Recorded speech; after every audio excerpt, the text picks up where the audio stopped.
I speak to you today with feelings of profound sorrow. King Charles had faced family rebellion, public scandal, and some of the most painful private chapters the monarchy had endured.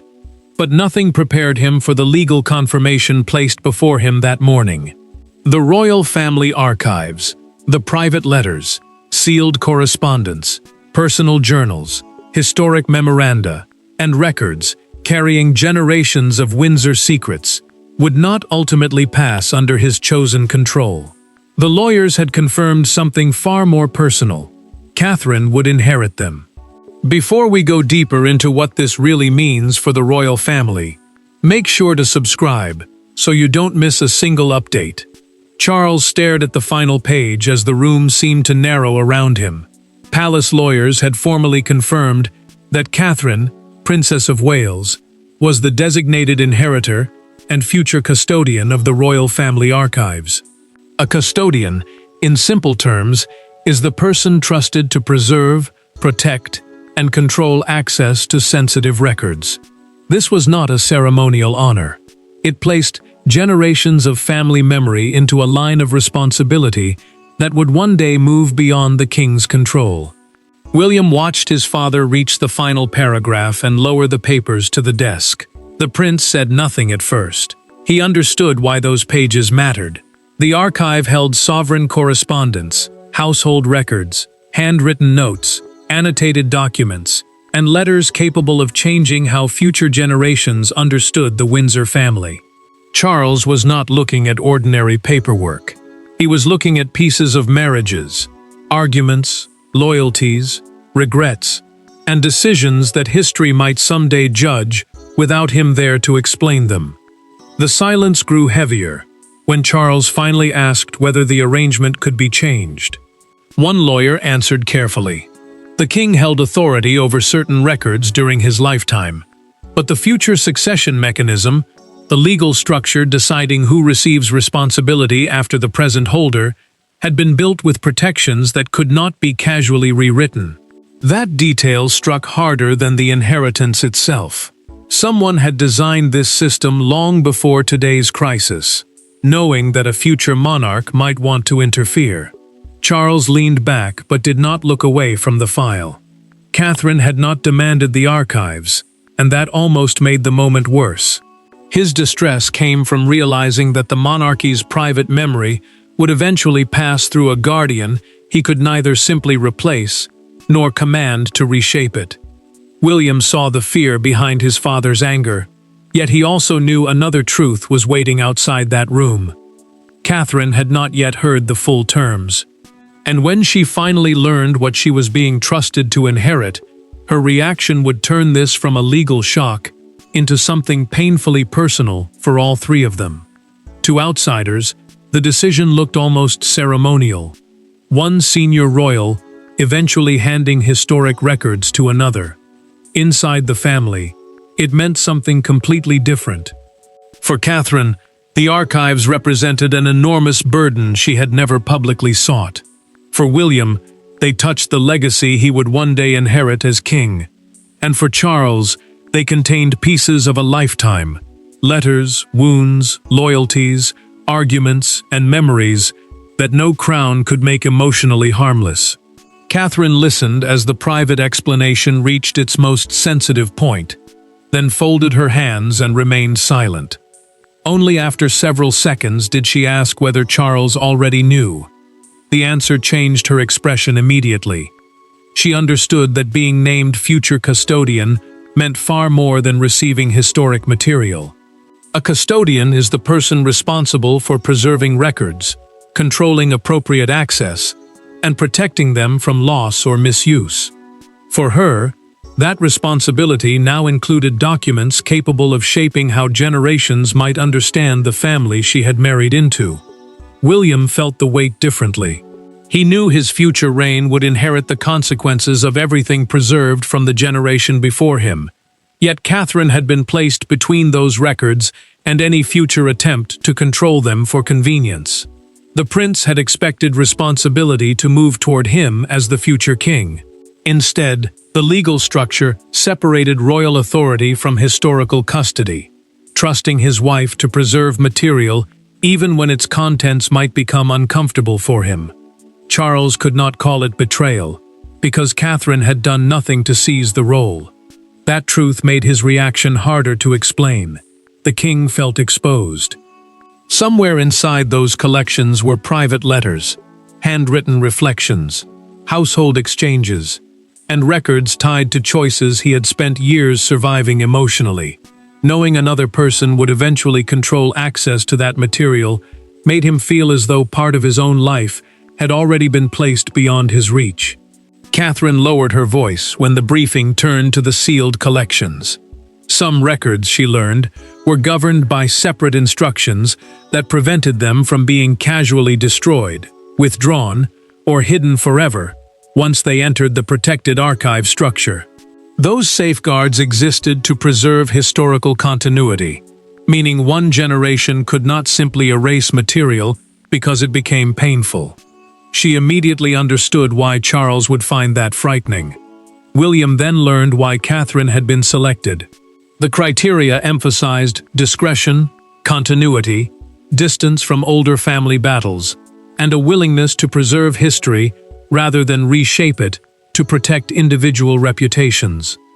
He looked toward her and realized the decision was not simply about trust, it was about restraint.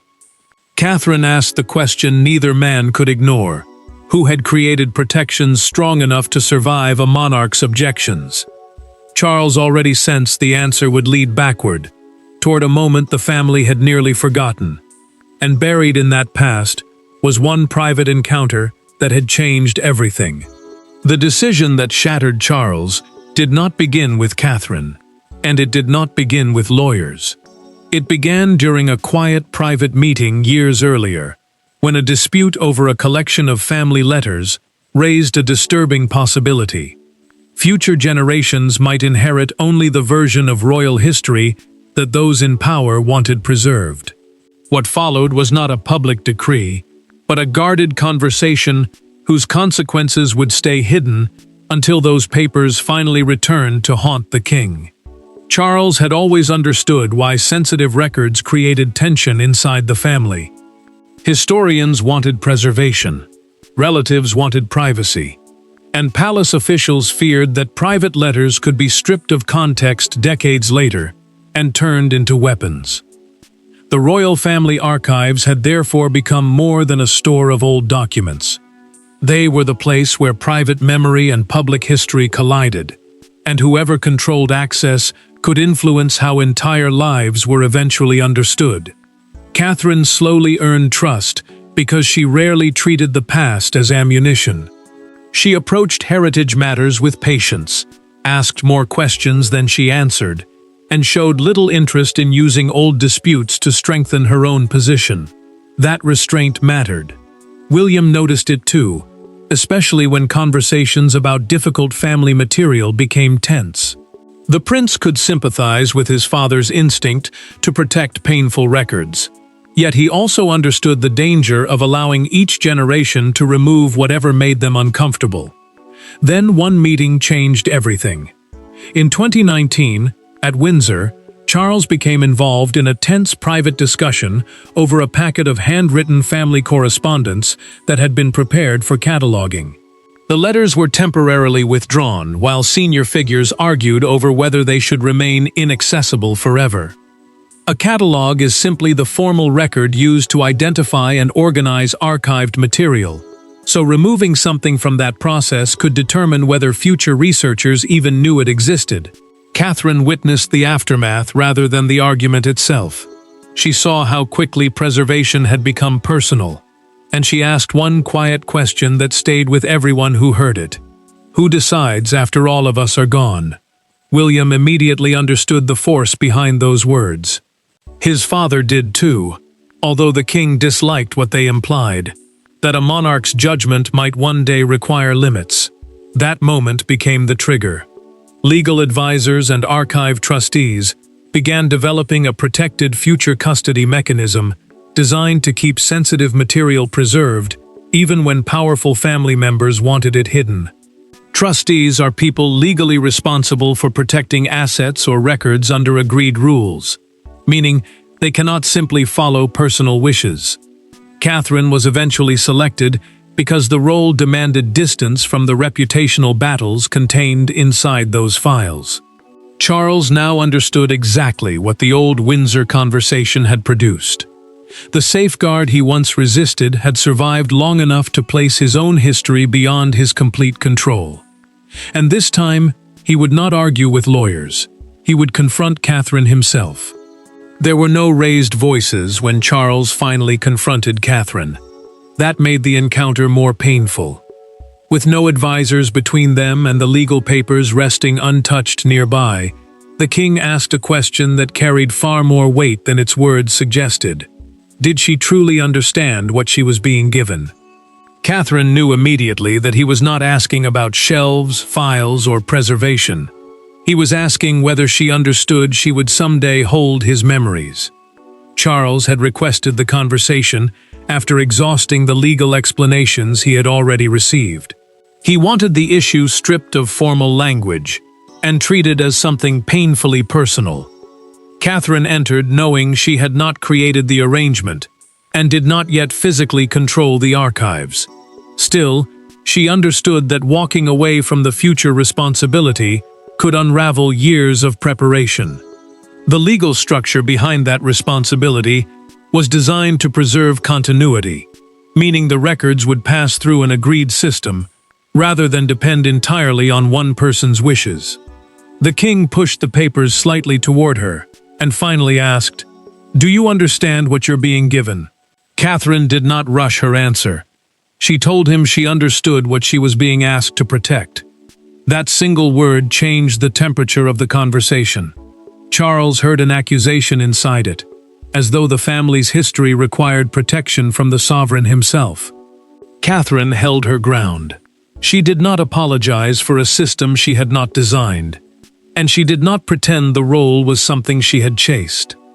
She told him clearly that she would never use private records to embarrass anyone, settle old scores, or turn family pain into public spectacle. But she also refused to promise that difficult history could simply disappear because it became uncomfortable. Preservation, she insisted, had to mean keeping the whole record intact. Charles felt the distinction sharply. The king had spent years living inside events that future readers might know only through letters and private notes. To him, context was not an academic concern. It was the difference between being remembered as a complicated human being and being reduced to a handful of painful documents. Then Catherine disclosed something he had not expected. She had already been briefed on categories of sealed material whose future access conditions were legally prescribed. Those conditions are fixed rules controlling when sensitive records may be opened, restricted, or reviewed.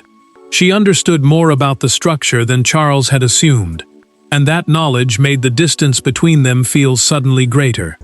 The king stared at the untouched papers and asked the question that changed the battle completely. Who, exactly, had the power to stop him from changing this? Catherine had survived the confrontation without retreating. Now Charles wanted more than reassurance. He wanted to know whose authority stood between him and control. Charles had asked who could stop him, and now the answer arrived in the coldest possible form: structure. Kings were accustomed to documents carrying their signatures. This one carried something far more unsettling: limits. He could influence access during his reign, protect sensitive material under existing rules, and still hold enormous authority. But Catherine's future position did not rest on one decision he could simply reverse. Charles listened as the senior lawyer broke the archive arrangement into separate layers. Some material was crown-associated, meaning it was connected to the institution of monarchy rather than treated like ordinary personal property. Other records belonged to private family collections, trustee-controlled deposits, or sealed papers governed by their own instructions. The distinction mattered because no single order controlled everything. Different obligations overlapped, and together, they created a barrier stronger than the king had expected. The king tapped one finger against the table, while the explanation continued. Then he stopped. Catherine's designation survived because several instructions pointed toward the same objective: long-term preservation under an appointed custodian instead of unrestricted control by whoever happened to hold the highest title. The safeguard had not been built against Charles personally. That was what hurt most. It had been built to survive anyone's discomfort, including his. William found his father alone later, and immediately sensed the anger had changed. The prince did not see a man furious about losing power. He saw someone who felt judged by a system designed years before this confrontation ever existed. Charles admitted that the arrangement seemed to assume a future monarch might place reputation above preservation. He knew the rules were impersonal, yet they felt painfully personal now that his own letters and memories sat behind them. Charles received an even harder answer when he explored Catherine's removal. The legal team explained that forcing a change could disturb multiple agreements and trigger independent trustee review. A trustee review is a formal check by those legally responsible for protecting the records under agreed conditions. Instead of making the problem disappear, an aggressive challenge could draw greater attention to the very collections he wanted kept quiet. William then learned the final safeguard. Catherine would eventually have to preserve not only the records, but also written reasons, explaining why certain collections remained closed for long periods. Sensitive material could stay restricted, but it could not simply vanish without a documented trail. The future king understood what that meant. Silence itself would now require accountability. Charles finally saw that there was no single line to cross out, and no single signature powerful enough to restore the control he wanted. So he changed tactics. But by then, the first damage had already spread beyond the archive and into the family itself. The most painful consequences did not arrive through headlines or announcements. They arrived through silence. Conversations shortened when Charles entered. William became more careful with every word. Catherine stopped discussing the archive unless directly asked. Nobody had openly defied the king, yet he could feel the family adjusting around a future that no longer depended entirely on him. The legal decision had done something no public scandal could accomplish. It had made Charles feel temporary inside his own inheritance. Charles noticed the change almost immediately. Archive briefings were separated from routine household business, and only a smaller circle received detailed updates about future custody preparations. That separation mattered because it reduced the chance of private family tension leaking into ordinary palace decisions. Catherine supported the tighter handling and refused to treat the ruling as a victory. She made it clear to those briefing her that the responsibility must never become ammunition in a rivalry with the king. The moment that cut deepest came quietly. Charles received an updated archive memorandum and scanned the page until his eyes stopped on Catherine's name beside the words, "Future Custodian." A memorandum is a formal written note used to record decisions, instructions, or responsibilities, and this one made the future painfully concrete. The king closed the folder before the aide opposite him could finish speaking, and walked away from the desk without another word. William saw what the dispute was doing to his father. The prince wanted to protect him from humiliation, but defending Charles by weakening Catherine would mean undermining the very person being trusted with their shared family history. He felt trapped between two loyalties that should never have been in conflict. The future king knew his wife had not created the structure, yet he also knew his father could not stop experiencing it as a personal loss. Then Charles learned something that unsettled his assumptions. Catherine had asked for stricter confidentiality protections, not broader access. She wanted sensitive material involving living family members protected more firmly, and access decisions recorded with greater care. The woman he feared might gain influence was actually placing limits around herself. William received an even stronger confirmation when he learned of her second request. Catherine had insisted that no private correspondence involving living relatives should ever be released, merely to defend her own reputation during a future controversy. She would rather absorb criticism than use family letters as weapons. That choice changed the entire meaning of the dispute for him. The prince finally understood what had to happen next. His father did not need another legal explanation. He needed to hear Catherine without papers between them, without advisors shaping the words, and without the archive itself dominating the room. William arranged the meeting. The conflict had begun with documents. What came next would depend entirely on whether two people could speak without them. When Catherine met Charles again, there were no lawyers waiting outside the conversation, no legal briefing open between them, and no argument prepared. This time, she did not defend the arrangement. She explained why she would accept it. Her answer dismantled the assumption that had tormented the king from the beginning. Catherine did not see herself as inheriting power over royal history. She saw herself inheriting an obligation to ensure that nobody, including herself, could quietly reshape it for personal comfort. William brought them together and then deliberately stepped away. The prince understood that another intermediary would only make the conversation feel managed. Charles and Catherine needed to speak as family, not as opposing sides of an institutional dispute. She began by explaining that custody was temporary in the larger sweep of history. A custodian protects material for those who come later. Eventually that person disappears too, while the records remain for generations they will never meet. Charles finally said what he had avoided admitting. The king was not simply afraid of losing authority. He feared that private letters containing painful moments, unfinished thoughts, and choices he still regretted might someday become the version of him history remembered. Without his voice there to explain them, a few pages could outweigh an entire lifetime. Catherine listened without interrupting, and for the first time he spoke about the archive as a man rather than a monarch. Catherine answered with restraint. She told him preservation did not mean cruelty, and history did not require humiliation. She promised context, dignity, and care, but she would not promise erasure. Charles heard the difference. The king had spent weeks assuming that keeping difficult records meant exposing him. Yet she was offering something else: protection through completeness, rather than protection through disappearance. Then Catherine explained the extra principle she had requested. Any uncomfortable letter or private note should be preserved alongside the records surrounding it, so no isolated document could be turned into the entire truth about a person. That safeguard mattered, because one angry sentence, one desperate message, or one broken moment could distort a life if separated from everything that came before and after it. Charles understood immediately what she meant.